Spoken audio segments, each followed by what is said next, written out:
Back to the phone lines. We'll talk to Ben next. He's listening in Kansas City, Missouri. Hi, Ben. Hi, thanks for taking my call. Pleasure.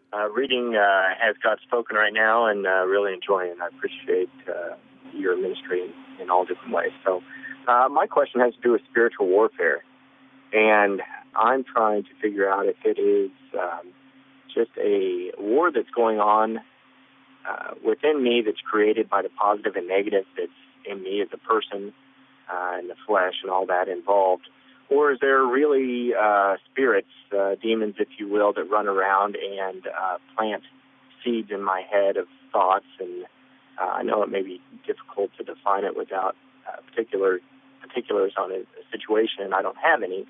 But I guess what I'm asking you is, what is your take on whether or not there are spirits speaking into my head different things? Yeah. Or in people's heads? Sure. Well, spiritual warfare is as real as the flesh upon your bones. And I think that what we should recognize is that we fight the world, the flesh, and the devil, and very often we cannot tell where the temptation is coming from, whether it's the world, whether it's the flesh, or whether it's the devil. And I don't know that it's all that important to be able to discern that. What's really important is to do what the Apostle Paul tells us to do in Ephesians chapter 6, and that is put on the full armor of God so that you can stand against principalities and powers of darkness.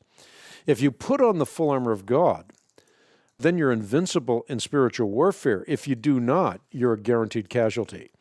And to that end, I actually wrote a book on this because I thought it was such an important subject to broach. It's called The Covering, God's Plan to Protect You from Evil. Great.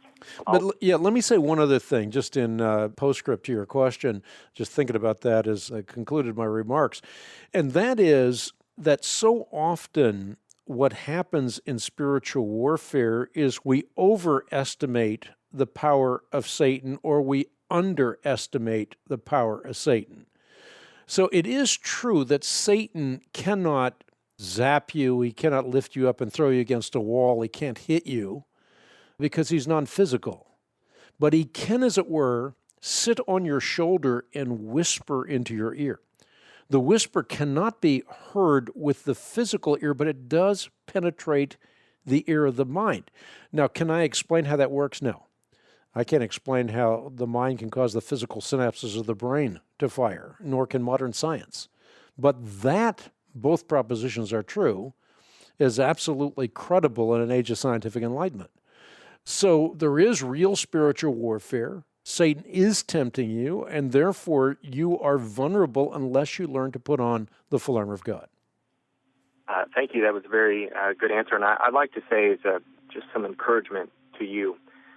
Years ago, I started listening to your program, and you came to a church here in Kansas City, and I did not have a church home, nor did I regularly attend church. And but because I heard you were going there and I listened to you on the radio, I started a journey of going to church on a regular basis. So in a lot of ways, you've led me to Christ in a relationship that I value very much. So thank you for all you do. God bless you, and keep it up, man. Well, God bless you, and thank you for those wonderful words.